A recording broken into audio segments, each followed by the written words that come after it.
Halo, saya Abisa Putra, ketemu lagi dengan saya di konten Movie Storyline. Hari ini saya mau ceritain sebuah film komedi inspirasi, judulnya adalah Ghost Town, yang dirilis di tahun 2008. Semoga cara saya bercerita bisa menghibur kalian semua dan alur cerita film ini bisa diambil hikmahnya. Langsung aja kita masuk ke alur ceritanya.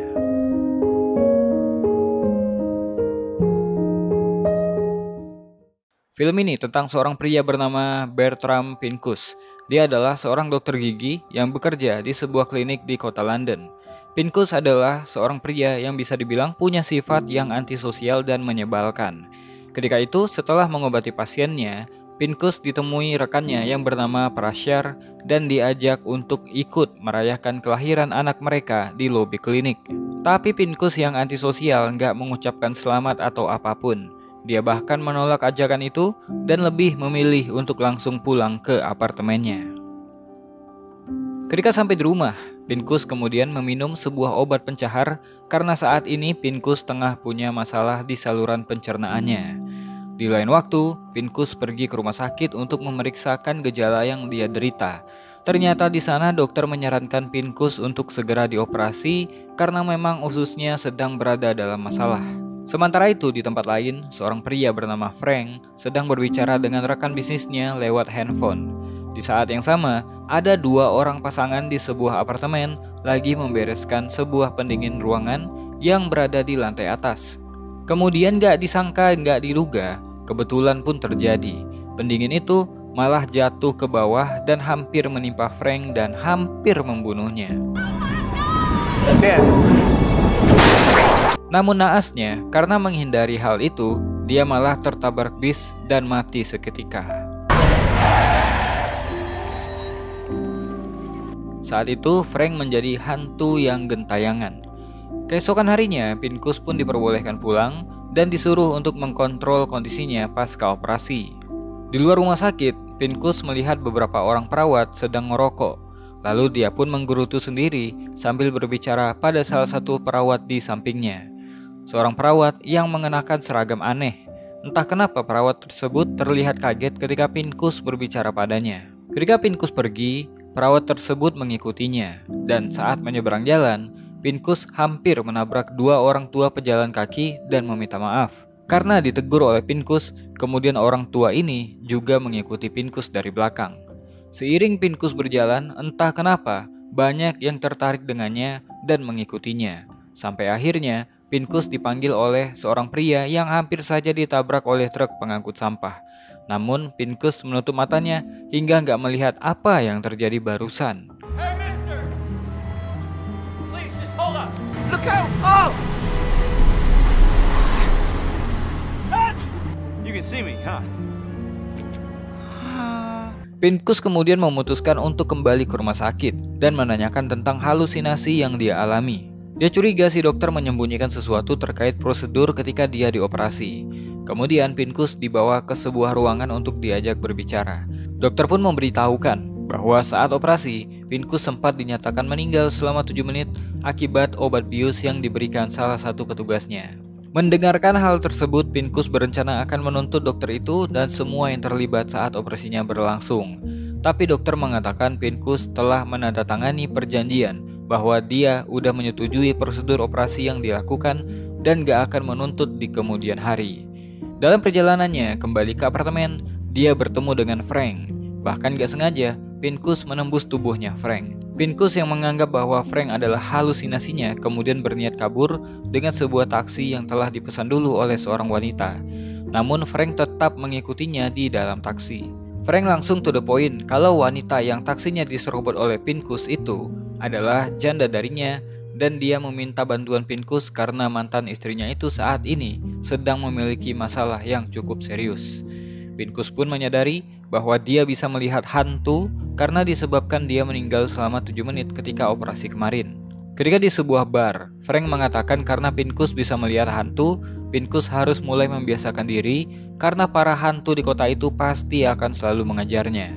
Frank mengatakan jika ada hantu yang tahu Pincus bisa melihat mereka, para hantu itu pasti ingin meminta tolong agar permasalahan mereka yang belum terselesaikan di dunia bisa diselesaikan sehingga mereka nggak bergentayangan lagi. Lagi asik ngobrol, Tiba-tiba datanglah seorang hantu wanita parubaya menyela dan menceritakan masalahnya.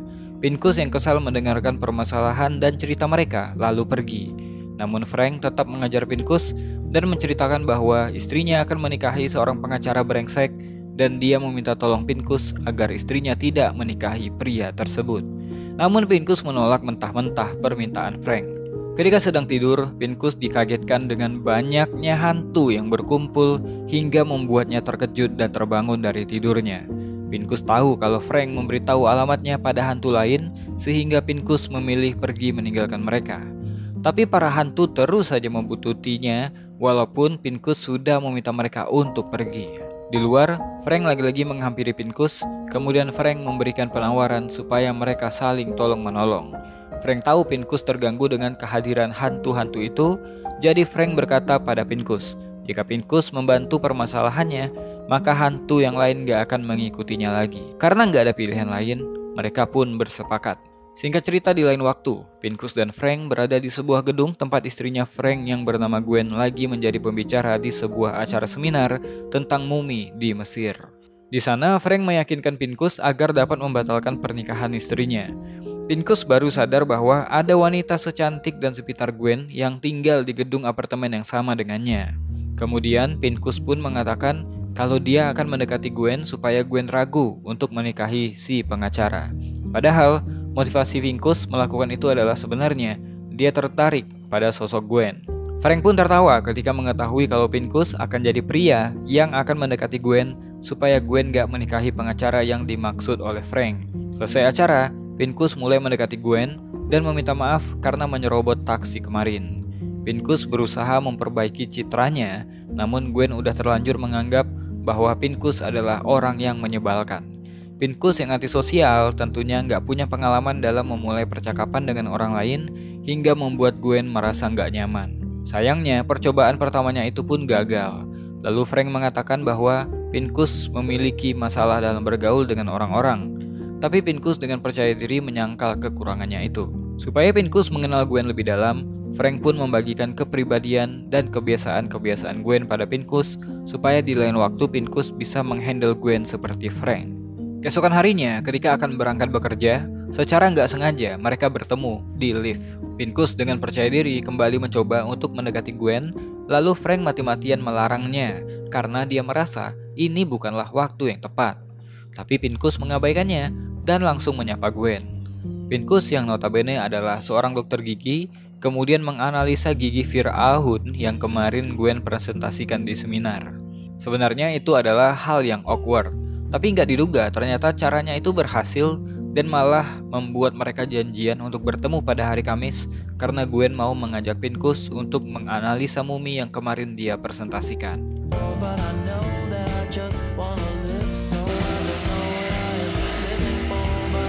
Singkatnya di sebuah laboratorium, Gwen menjelaskan tentang mumi yang mereka temukan. Tapi bukannya menyimak omongan Gwen, Pincus malah salfok melihat kecantikan Gwen. Namun Pincus kembali on fokus ketika Gwen mengajaknya melihat kelamin mumi yang diawetkan. Setelahnya, mereka kembali menganalisa mumi tersebut. Siapa sangka, dengan pengetahuan Pincus sebagai dokter gigi, Gwen jadi mendapatkan hipotesa baru terkait mumi yang sedang dia teliti dan dia merasa terbantu dengan pendapat-pendapat Pincus. Untuk mencairkan suasana, Pincus menawarkan sebuah permen dan Gwen melihat merek baju yang masih terpasang di baju Pincus. Kejadian tersebut membuat Gwen berpikir bahwa Pincus memang niat banget dalam pertemuan ini sampai-sampai dia mempersiapkan dan membeli kemeja yang baru. Selesai dari pertemuan tadi, mereka pun berjalan kaki untuk pulang bersama, mengingat mereka tinggal dalam satu gedung apartemen yang sama. Saat beristirahat di taman, Gwen mengeluhkan tentang sakit gigi yang kadang dia rasakan. Jadi Pincus pun membantu memeriksanya, namun tiba-tiba seorang hantu malah datang dan mengganggu konsentrasinya. Saat Gwen akan pulang, seorang hantu telanjang juga datang menghampiri Pincus. Lagi heboh didatangi hantu, seorang pria kemudian datang ke arah mereka. Pincus pikir ada hantu lain yang akan bergabung. Ternyata itu adalah tunangannya Gwen, seorang pengacara brengsek yang Frank sebutkan namanya adalah Richard. Mereka pun kemudian mengajak Pincus untuk makan malam bersama di apartemennya. Pincus pun menyetujuinya. Singkatnya, ketika makan malam di apartemennya Gwen, mereka mengobrol banyak hal dan obrolan Pincus membuat Frank dan Gwen tertawa. Sementara Richard malah terlihat kebingungan karena dia berbicara hal serius pada Pincus, tapi Pincus selalu saja mengajaknya untuk bercanda. Untungnya Richard meninggalkan mereka karena harus mengangkat sebuah panggilan telepon yang masuk. Karena panggilan tadi mengharuskan Richard untuk pergi keluar. Jadi Gwen kemudian mengajak Pincus untuk keluar dan mengajak anjingnya berjalan-jalan. Tiba-tiba di perjalanan anjingnya malah buang air besar dan suasana canggung terjadi ketika Gwen mengambil kotoran anjingnya dan membungkusnya dalam sebuah kantong plastik. Untuk mencairkan suasana, mereka kemudian pergi ke sebuah bar untuk bercengkrama. Karena kehadiran Frank di sana membuat Pincus ingin mengerjai Frank dengan menyuruh Gwen menceritakan keburukan mantan suaminya itu. Awalnya permainan begitu mengalir dan lucu, bahkan Frank kesal dengan ulah Pincus. Namun Gwen mengatakan kalau Frank pernah berselingkuh darinya. Mendengarkan hal itu, Frank kaget karena dia nggak tahu kalau Gwen mengetahui hal itu. Ternyata Gwen tahu kebenaran hal itu ketika Frank meninggal dunia. Sehingga sampai saat ini, Frank berhutang penjelasan pada Gwen. Ketika berada di rumahnya, Pincus mengatakan pada Frank bahwa dia nggak mau lagi mencampuri hubungan Gwen dan Richard karena Pincus menganggap Richard adalah orang yang baik. Namun Frank tetap bersikeras karena jika Richard adalah orang yang baik, kenapa dirinya masih bergentayangan di dunia ini? Perkataan Pincus tadi membuat Frank pergi memikirkan hal tersebut di sebuah bar. Frank jadi bingung, jika bukan karena Richard, jadi hal apa yang membuatnya masih gentayangan di dunia? Di waktu yang lain ketika di klinik, Pincus menangani seorang pasien yang gak tahu diam dan selalu berbicara. Kemudian Pincus memasangkan penyumbat di mulut wanita tersebut agar tidak mendengarkan celotehannya. Saat keluar ruangan, Pincus melihat para hantu sudah menunggunya di lobi klinik. Kemudian Pincus memilih untuk kabur dari sana karena para hantu ini mulai terlihat kesal karena Pincus gak membantu mereka. Saat kembali ke klinik, Pincus mendapatkan seorang pasien lagi yang ternyata itu adalah Richard. Memanfaatkan kesempatan ini, Pincus kemudian bertanya lebih banyak tentang hubungannya dengan Gwen. Namun karena Richard terlihat gak ingin membahas hal tersebut, Pincus pun memasangkan dinitrogen oksida dalam jumlah cukup besar supaya Richard mabuk dan bercerita banyak hal padanya. Saat pulang, Pincus memberitahukan informasi pada Frank bahwa pernikahan antara Gwen dan Richard sudah dibatalkan karena Gwen merasa gak yakin dengan pernikahan itu dan berniat mengambil tawaran pekerjaan di luar negeri. Karena misinya menggagalkan pernikahan itu udah berhasil, Pincus mengatakan pada Frank bahwa hubungan mereka telah selesai. Namun Frank sadar bahwa Pincus baru aja membeli sesuatu. Frank pikir Pincus membelikan Gwen perhiasan sebagai hadiah. Frank pun menilai kalau Pincus terlalu buru-buru. Paling tidak, Pincus bisa bertanya pada Frank selera perhiasannya Gwen. Namun Pincus masa bodoh dan mengatakan selamat tinggal pada Frank. Saat pulang ke apartemen, 3 orang hantu karyawan konstruksi menghampiri Pincus, meminta tolong untuk mengatakan pada operator mesin di tempatnya bekerja bahwa kematian mereka bukanlah karena kesalahan si operator, melainkan ada kebocoran hidrolik yang terjadi secara alami. Pincus yang gak mau berurusan lagi dengan para hantu memilih untuk mengabaikan mereka. Keesokan harinya, Pincus menemui Gwen dan memberikannya gantungan kunci sebagai hadiah perpisahan. Gwen tentunya sangat senang. Akan tetapi, secara nggak sengaja, Pincus mengatakan beberapa hadiah yang tadinya akan dia berikan pada Gwen. Dan hadiah yang dia sebutkan adalah hadiah-hadiah yang kemarin Frank sebutkan. Seketika, Gwen menjadi curiga dan mendesak Pincus untuk memberitahukan yang sebenarnya. Gwen curiga Pincus adalah sahabat Frank yang saat ini berusaha untuk mendekatinya. Pincus awalnya mencoba untuk membantah, namun karena terdesak, akhirnya dia bercerita terus terang tentang pengalamannya setelah operasi hingga bertemu dengan arwah Frank. Pincus juga mengatakan bahwa saat ini Frank ada di sana bersama mereka. Gwen tentu aja nggak percaya dengan alasan itu. Jadi Gwen menyuruh Pincus bertanya pada Frank tentang mimpi apa yang paling ditakuti Frank. Akan tetapi, Frank sengaja mengatakan informasi yang salah pada Pincus sehingga membuat Gwen pun marah dan pergi meninggalkan Pincus. Ternyata, Frank melakukan hal tersebut karena nggak ingin istrinya mendapatkan pria yang sama seperti dirinya, yaitu pria yang egois dan hanya memikirkan dirinya sendiri. Omongan Frank tadi membuat Pincus merenungi dirinya, Tapi tiba-tiba, hantu wanita tua kembali menghampirinya meminta tolong untuk menyampaikan surat pada anaknya yang gak sengaja terselip di bawah karpet, sehingga surat itu gak pernah sampai. Akibatnya anaknya kini bermusuhan dengan saudaranya sendiri karena harta yang dia tinggalkan. Dan di dalam surat itu sebenarnya menjelaskan segalanya. Hantu pria lain juga muncul meminta tolong pada Pincus untuk mengambilkan boneka kesayangan anaknya yang terselip di mobil. Karena tanpa boneka itu anaknya akan selalu menangis hingga tertidur di malam hari. Tapi Pincus mengatakan kalau dia nggak bisa menolong mereka. Dan kedua hantu itu pun menghilang. Waktu demi waktu berlalu, musim pun berganti. Suatu hari ketika di klinik, Pincus masih melihat para hantu menatapnya di lobi klinik. Tapi karena udah terbiasa, Pincus tetap saja mengabaikan mereka dan berlalu menuju ruang prakteknya. Saat teman prakteknya bernama Prashar datang, Pincus menceritakan permasalahan yang sedang dia hadapi. Lalu Pincus meminta saran agar bisa melupakan seorang wanita yang terlanjur dia cintai. Kemudian Prashar mengajak Pincus untuk ke tempat prakteknya dan menyuruh Pincus duduk di kursi pasien. Prashar lalu memperlihatkan sebuah poster yang ditempelkannya di langit-langit. Sebuah poster Albert Einstein yang bertuliskan, hidup yang berharga adalah hidup untuk membantu orang lain. Kemudian Prashar mengatakan, berhentilah menjadi orang yang menyebalkan dan gak peduli dengan sekitarmu. Siapa sangka nasihat dari poster itu menggerakkan hati Pincus menemui para hantu yang selalu menunggunya setiap hari. Pincus pun memutuskan untuk mendengarkan cerita mereka satu per satu. Pincus menolong mengambilkan boneka dari hantu pria untuk anaknya. Pincus juga menjelaskan perihal surat yang terselip di bawah karpet. Pincus juga menyempatkan waktunya untuk menjelaskan perihal kecelakaan yang dialami oleh para pekerja proyek. Karena bantuan-bantuan itu, mereka pun berhenti gentayangan karena masalah mereka di dunia sudah diselesaikan oleh Pincus. Kemudian Pincus berusaha menemui Gwen di pameran untuk menjelaskan bahwa dia nggak berbohong. Namun Gwen yang sudah nggak ingin mendengarkan penjelasan apapun dari Pincus mencoba berlalu pergi karena memang alasan Pincus nggak masuk akal. Pincus mengatakan bahwa alasan Frank gentayangan mungkin dia berhutang maaf pada Gwen dan Gwen harus memaafkan kesalahan Frank atas perselingkuhannya sehingga Frank bisa berhenti gentayangan. Lewat Pincus, Frank pun menyampaikan permintaan maafnya dengan tulus. Namun tetap saja, itu nggak membuat Gwen puas. Perdebatan mereka pun sampai di tepi jalan, di mana ketika Pincus mulai mendapatkan perhatian Gwen untuk mendengarkan penjelasannya, dia malah tertabrak bis. I'm born, and then... Malang bagi Pincus, dia malah jadi hantu. Frank pun menyambut Pincus seperti sahabat lama.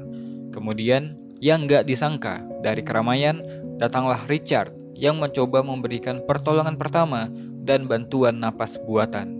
Gwen pun menangisi keadaan Pincus yang terkapar di jalanan. Melihat air mata istrinya itu, Frank kemudian sadar bahwa Gwen mungkin udah mendapatkan pengganti dirinya dan Frank mulai tenang untuk melepaskan Gwen. Sebelum pergi, Frank memberitahukan mimpinya pada Pincus. Jaga-jaga kalau Pincus berhasil selamat, mungkin formasi kecil ini akan membantu Pincus meraih kepercayaan Gwen kembali. Frank pun akhirnya selesai dengan urusan dunianya setelah melihat Gwen yang sudah menemukan cintanya yang baru. Setelahnya, Pincus pun tersadar di tempat tidur rumah sakit dan ternyata dia berhasil diselamatkan. Pincus berhasil selamat dari kematian untuk yang kedua kalinya. Singkat cerita, Pincus mulai bekerja kembali. Ketika itu, Gwen datang untuk melihat keadaan Pincus. Dia lega, Pincus bisa sehat kembali. Sebelum Gwen pergi, Pincus pun menceritakan mimpi buruk yang dulu Frank sering alami. Informasi tentang mimpi Frank itu adalah kunci yang berhasil membuka hati Gwen. Akhirnya, Gwen percaya padanya dan hubungan yang serius pun akan mereka jalankan setelah ini.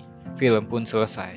Film ini ngajarin kita bahwa memang benar, hidup yang berharga adalah hidup untuk membantu orang lain. Dalam prakteknya, memang kelihatannya kita yang menolong orang, tapi pada kenyataannya, ketika menolong orang lain, ketika kita meringankan masalah mereka, maka sebenarnya kita sedang menolong diri kita sendiri sehingga jiwa kita lebih bahagia dan bermakna. Karena kebaikan akan kembali kepada orang yang memberikannya. Mungkin itu aja buat video kali ini. Saya Abis Saputra, to be continue. Jangan bosan jadi orang baik.